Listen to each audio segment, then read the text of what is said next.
اس کو تم نہیں یعنی اس طرح کرتے کہ جس رب نے کیا اس سے تم دور ہو. اور دوسرا جو مین اس کا وہ ہے میننگز کہ دھوکے میں ڈالنے کی میننگ جو آگے والے میننگ سے بھی جس کا کنٹینیوشن سمجھ آتی ہے کہ وہ ہے کس چیز نے دھوکے میں ڈالا کا مطلب ہے جی انسان کا دھوکا کیا کہ گناہ کرتے ہوئے نڈر ہو جاتا ہے, انسان بھول جاتا ہے نعمتیں دینے والے رب کو, کیونکہ اللہ کریم پکڑتا نہیں ہے نا, تو اللہ سے غافل ہو کے دنیا میں خود کو کھپا دیتا ہے. تو یہ مطلب ہے کہ گناہ کرتے ہوئے اللہ تعالیٰ کا خیال نہ آنا, اس میں نڈر ہو جانا, تو وہ اللہ تعالیٰ کہتے ہیں کس چیز نے تمہیں دھوکے میں ڈالا ہے رب کریم سے. کیونکہ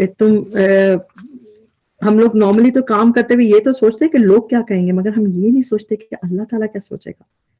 کیونکہ ہمیں ہوتا ہے کوئی دنیا میں دیکھیں جب ہمیں تسلی ہو کہ کوئی نہیں دیکھ رہا, پکڑ نہیں ہوگی, تو ہم کس طرح رویہ ہوتا ہے نا, جیسے ہم سگنل کراس کرتے ہیں جیسے, تو جو بیک ہوم میں پاکستان انڈیا وغیرہ پاکستان میں جیسے سگنلز کس طرح کراس کر دیتے ہیں, اس لیے ہوتا ہے کوئی پکڑ وکڑ نہیں ہوگی, کوئی نہیں فرق پڑا, تو ہمارا رویہ ڈفرینٹ ہوتا ہے. مگر جب باہر کے ملکوں میں ہوتا ہے ہمیں یقین ہوتا ہے کہ سرویلنس کیمراز ہیں, ٹکٹ ملے گا, چالان ہوگا, تو ہم رک جاتے ہیں, رکنا آتا ہے. تو جس کو آخرت کے لحاظ سے بھی جس کو تسلی ہوگی کہ نہیں کچھ پکڑ وکڑ نہیں ہونی, تو وہ پھر نڈر ہوگا گناہوں پہ. اور جسے یقین ہوگا کہ نہیں اللہ دیکھ رہا اور پوچھے گا, تو پھر اس کو رکنا آئے گا نا گناہوں سے. تو ہم اپنے عملوں کو دیکھ لیں تو اسی لحاظ سے اللہ تعالیٰ کا یہ یہاں پہ شکوہ نظر آتا ہے کہ اتنی نعمتیں دینے والے کریم رب کے بارے میں تم نے یہ کیوں سوچ لیا کہ وہ پوچھے گا نہیں. تبھی تو ہمیں پرواہ نہیں ہے, ہم منمانی کیے جاتے ہیں. اور وہ جو ہے جس رب نے, آپ دیکھیں کہ اس رب نے, اس محسن کریم رب جو ہے جس نے اتنے ہمیں فراوانی کی, ہمیں پالا, سب کچھ, اس کے احسانات کا کیا تقاضا ہونا چاہیے تھا, انسان کیا کرتا, شکر گزار ہو کے فرمانبردار بنتا نا, اطاعت کرتا. کیونکہ جب کسی نے احسان کیا تو انسان شکر گزار ہوتا ہے اس کا, اور پھر اس کی اطاعت کرتا ہے, اور نافرمانی کرتے ہوئے حیا آتی ہے انسان کو اس میں. تو بجائے کہ ہم اس کی اطاعت کرتے اور ہم نے کیا کیا کہ اس سے ہمیں فرق ہوا کہ رب کو پکڑ نہیں رہا, تو اس کو کمزوری سمجھی, اور پھر ہم کچھ نہیں. تو کیا ہمیں یہ دھوکا کہاں سے لگ گیا کہ وہ صرف کرم ہی کرنے والا رب ہے, یعنی جس نے اپنی اتنی ساری چیزیں کی ہمارے لیے, کیا وہ انصاف نہیں کرے گا, صرف کرم ہی کرتا رہے گا. اس کے کرم کا یہ معنی تو نہیں ہے نا کہ انصاف سے ہم بے خوف ہو جائیں.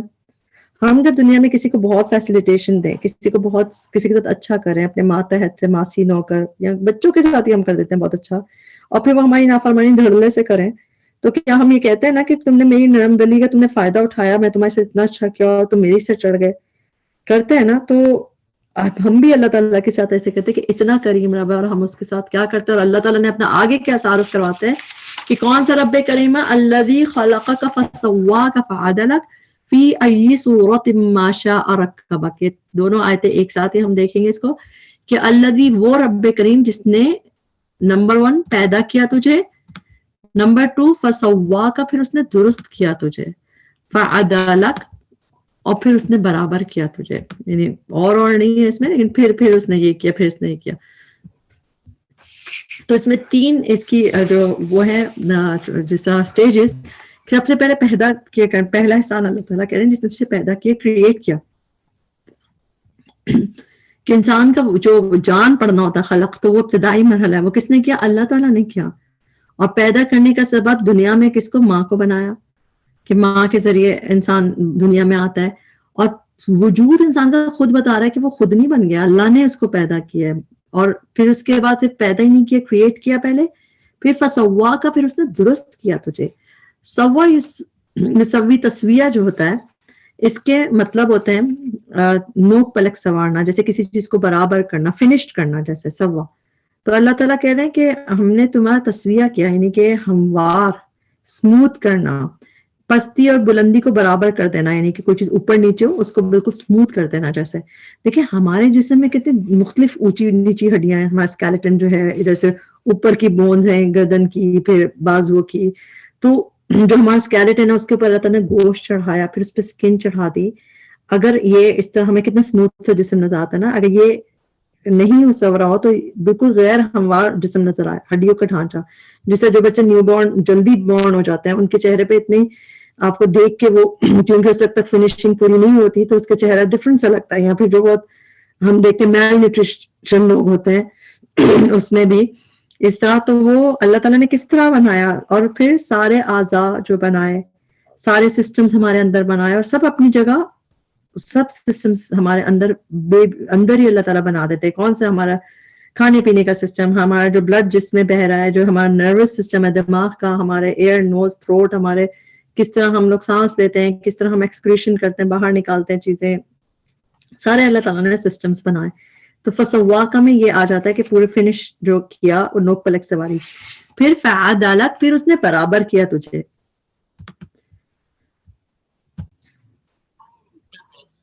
اچھا, اس نے برابر کیا تجھے, کیا عدل جو ہوتا ہے یہ برابر کرنا, یہ توازن کے بیلنس کے میننگ میں بھی آتا ہے نا, بیلنس جیسا عدل. تو اللہ تعالیٰ نے معتدل بنایا, متناسب بنایا. اور یہ فنیشنگ ٹچ کیا ہوگا کہ انسان کو دیکھیں کیسے متناسب سا بنایا ہوا ہے نا, نہ بہت لمبا کیا, نہ بہت چھوٹا ہوتا ہے انسان, نہ بہت موٹا ہاتھی کی طرح, نہ پتلا, نہ گردن زرافے جیسی. تو ایک کتنا توازن والے بیلنس سب پرسنالٹی لگتی ہے. پھر اس کے جو چیزیں ہیں اس کے درمیان کوآرڈینیشن رکھی, ریشیو رکھا, سیمیٹریکل. آئیز ہیں تو سیمیٹریکل ہے, یعنی کہ اوپر نیچے ہوگی, ہاتھ ہے تو سیمیٹریکل ہے, بازو کی لینتھ ہے سیمیٹریکل, لیگز ہیں سیمیٹریکل.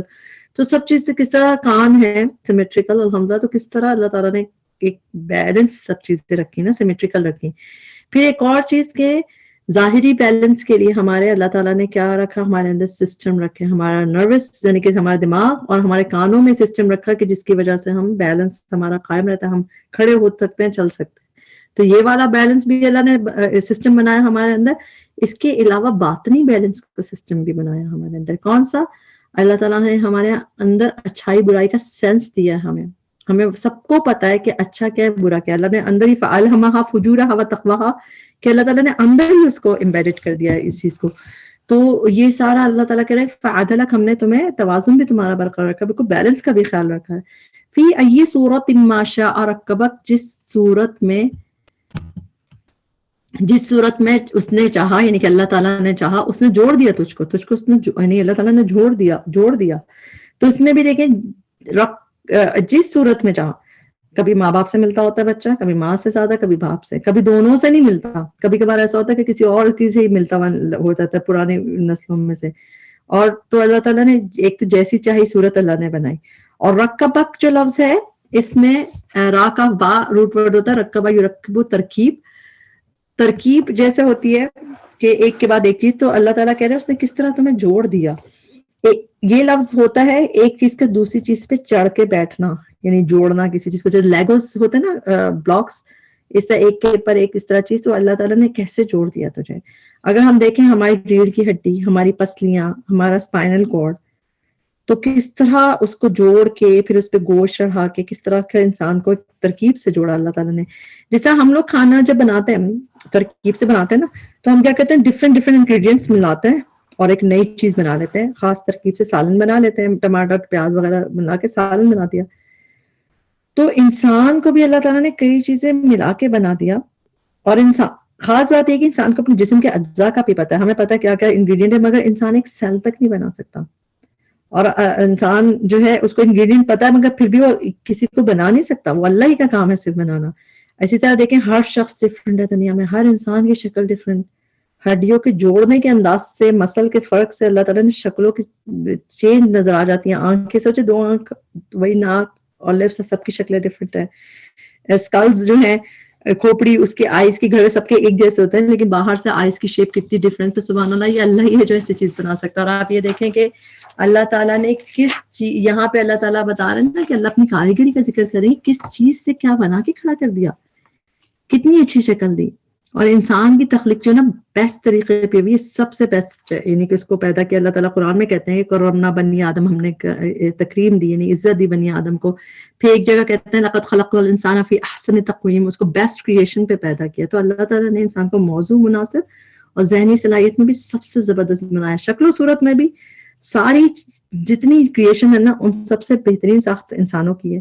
اور افضل اشرف قوت, اسکلز بھی, فیکلٹیز بھی سب سے زیادہ انہی کی ہیں کہ ہم دیکھیں بات کر سکتے ہیں اس طرح, ہمارا ذہن ہے اس طرح. تو اللہ تعالیٰ نے انسان کو بالکل زبردست بنایا ہے. تو یہ سوچنے کی بات ہے نا, یہ سب ایسی بغیر پلاننگ کی تو نہیں ہوا نا, یہ تو بہت عظیم الشان ہستی کا سوچا سمجھا منصوبہ ہے. ہماری تخلیق کے پیچھے کیا مقصد ہے؟ اللہ تعالیٰ کہتے ہیں نا وما خلقت الجن والانس الا لیعبدون, کہ میں نے انسانوں اور جنوں کو نہیں پیدا کیا مگر صرف اس لیے کہ وہ میری عبادت کرے, میری بندگی کرے. تو جب اللہ تعالیٰ نے اتنی فیکلٹیز دی ہیں، اتنی فیسیلیٹیشن دی ہے، اتنا زبردست بنایا، تو کیا کوئی پرپز نہیں ہوگا؟ کیا پرپز ہے کہ میرے بندے بنو، میری بات مانو تو جزا پاؤ گے، جنت میں آ جاؤ گے، ریزلٹ ڈے یوم الدین رکھا، تو یہ تخلیق کا یہ مقصد میں کہ اطاعت. اب تو اور انسان جو ہے عقل کا کیا تقاضا ہے، جب کوئی اتنی ہی کوئی کرے تو احسانات پہ شکر گزار کرے انسان، اطاعت کرے، نافرمانی نہیں کرے. تو یہ یعنی پھر اللہ تعالیٰ جب اتنا حکیم ہے تو اس کا لازمی تقاضا ہے نا کہ جسے عقل دی جائے اسے اس کے اعمال کے ریسپانسبلٹی بھی ریسپانسبل بھی ٹھہرایا جائے. اس طرح ہمیں اختیارات دیے اللہ تعالیٰ نے، تو اس سے حساب لیا جائے گا کیسے یوز کیا اختیارات کو. دنیا میں بھی ہم کسی کو اختیار دیتے ہیں، کسی کو انچارج بناتے ہیں تو پوچھا جاتا ہے نا کیا کس طرح کیا. تو یہ سب چیزیں اس چیز کی طرف لے کے جاتی کہ واقعی قیامت کا دن آنا ہے اور دھوکے میں نہ رہے، اللہ نے بنایا ہے، بس اس کی طرف واپسی کو یاد رکھے. اگر ان دونوں تینوں آیتوں کو ملا کے اگر سمجھ لینا بات کہ دھوکے میں نہ رہے، اللہ تعالیٰ نے بنایا بھی اور اسی کی طرف واپسی اس کو یاد رکھے اور اپنے آپ کو ٹھیک کر لیں. ہم لوگ شکل صورت کے لحاظ سے دیکھ لینا اگر تو بہترین شکل و صورت دی. اب بندر اور انسان کتنے ملتے جلتے ہیں نا. اگر بندر جیسی شکل ہوتی، اگر اللہ چاہتا تو ویسے بنا سکتا تھا نا، لیکن کتنا خوبصورت بنایا انسان کو. کسی بھی جانور سے خود کو ذہن میں تشبیہ دے کے پھر آئینے میں دیکھیں تو آپ کے منہ سے خود نکلے گا کہ فتبارک اللہ احسن الخالقین، کہ اللہ تعالیٰ بہترین ہے کریٹر میں سے، کتنا بہترین شکل بنائی. اور ہم لوگ اسی پہ اپنے روتے رہتے ہیں چہروں کو دیکھ کے، جبکہ الحمدللہ سب سے بہتر ہے. کیا اللہ تعالیٰ ہمیں اگر ایسے شکل و صورت نہیں دیتا تو کیا ہم بنا سکتے تھے؟ نہیں، کبھی بھی نہیں. ہم تو تصویریں تک نہیں بنا سکتے، جو اسکیچز تک بنتے ہیں وہ کیسے بنتا ہے جو انسان بناتا ہے.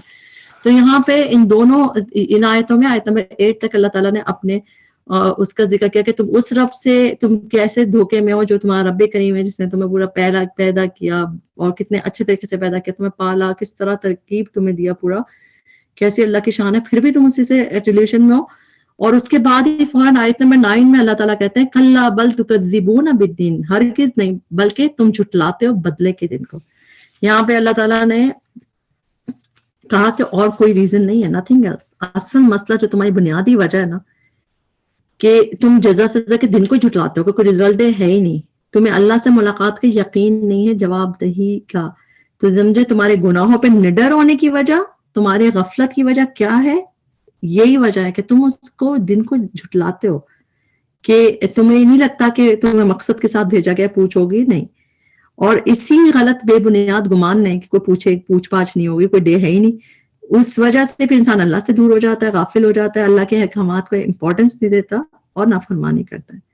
ٹھیک، کیا 3 چیزیں ہوئی کہ اس وجہ سے کہ جب یہ اس کو جھٹلا دیا کہ کوئی دن ہی نہیں آئے گا ایسا قیامت کے دن، تو پھر تو اللہ تعالیٰ کی کوئی فکر نہیں ہوئی کہ انسان غفلت بھی اسی وجہ سے بھی، پھر احکامات کی امپورٹنس بھی نہیں ہوتی اور نافرمانی بھی انسان کی جاتا ہے. اب وہ تو زبان سے جھٹلاتے تھے، ہم عمل سے ثبوت نہیں دیتے ایمان کا. دیکھیں آخرت کو جھٹلانا صرف یہ نہیں ہے کہ ایتھیسٹ ہو جائیں کہ نہیں مان رہے آخرت کو، نہیں، بلکہ آخرت کے ہونے پہ ایمان رکھیں لیکن ہمارے عمل بتا رہے ہیں کہ کوئی بڑی ڈیل نہیں ہے، کوئی بڑا مسئلہ نہیں ہے. ہم قیامت کے ماننے والے ہیں، پھر بھی ہمیں یقین کیا ہے کہ جنت تو ملنی ہے، کچھ کروں نہ کروں اللہ غفور رحیم ہے. ایسی چھوٹی چھوٹی باتوں پہ تو نہیں پکڑے گا.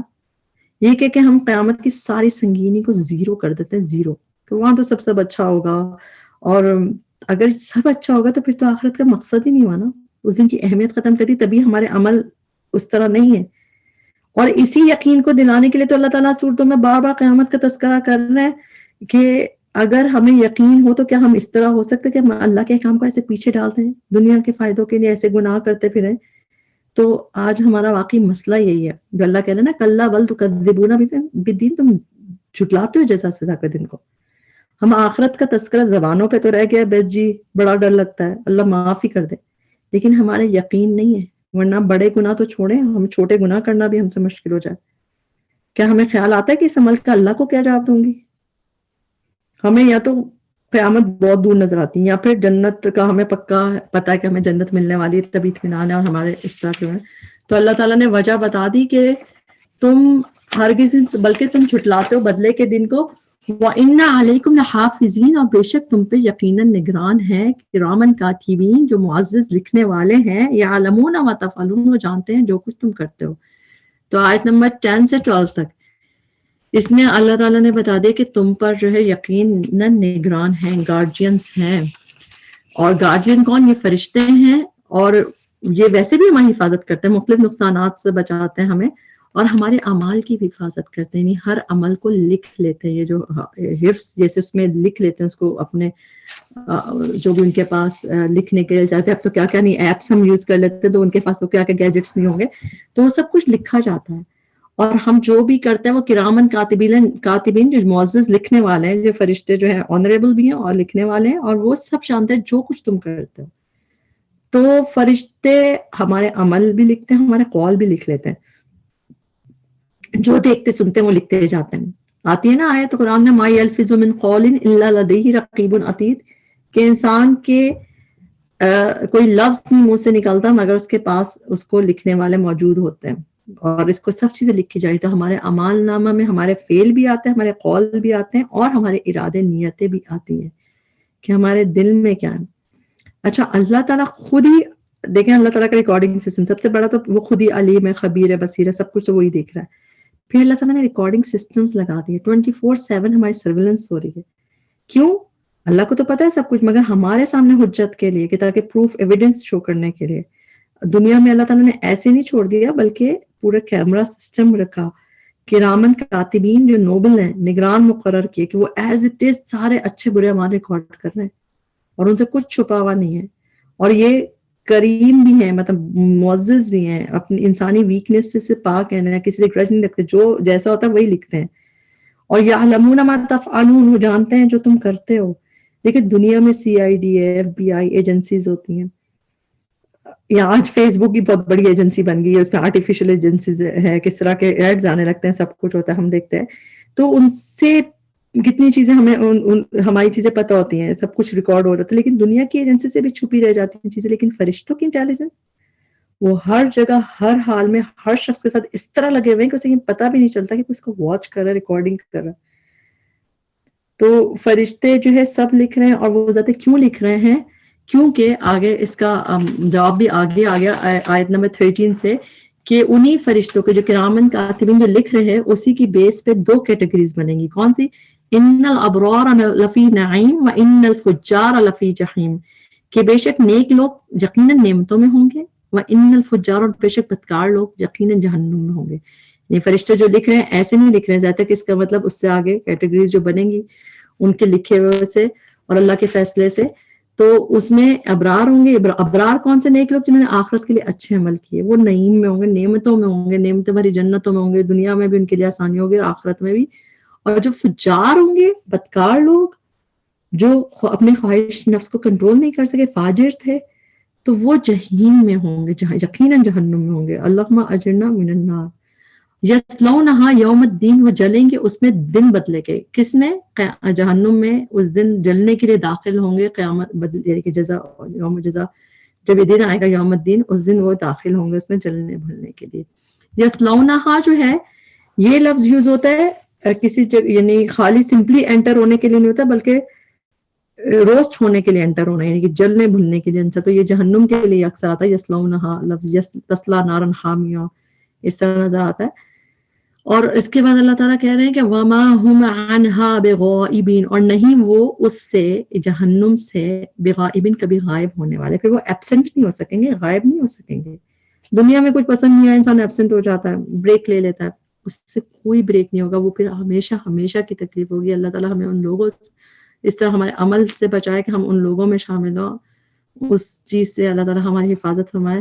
آگے اللہ تعالیٰ فرماتے ہیں وَمَا أَدْرَاكَ مَا يَوْمُ الدِّينِ، اور کیا چیز بتایا آپ کو کیا ہے دن بدلے کا. ثُمَّ مَا أَدْرَاكَ مَا يَوْمُ الدِّينِ، پھر کیا چیز بتایا آپ کو کیا ہے دن بدلے کا. 2 دفعہ کہہ رہے ہیں اللہ تعالیٰ، ریپیٹیشن ہو رہی ہے. ریپیٹیشن کس کی ہوتی ہے؟ یہ کس چیز کی مینیفیسٹیشن ہے؟ ہارر کی، غصے کی.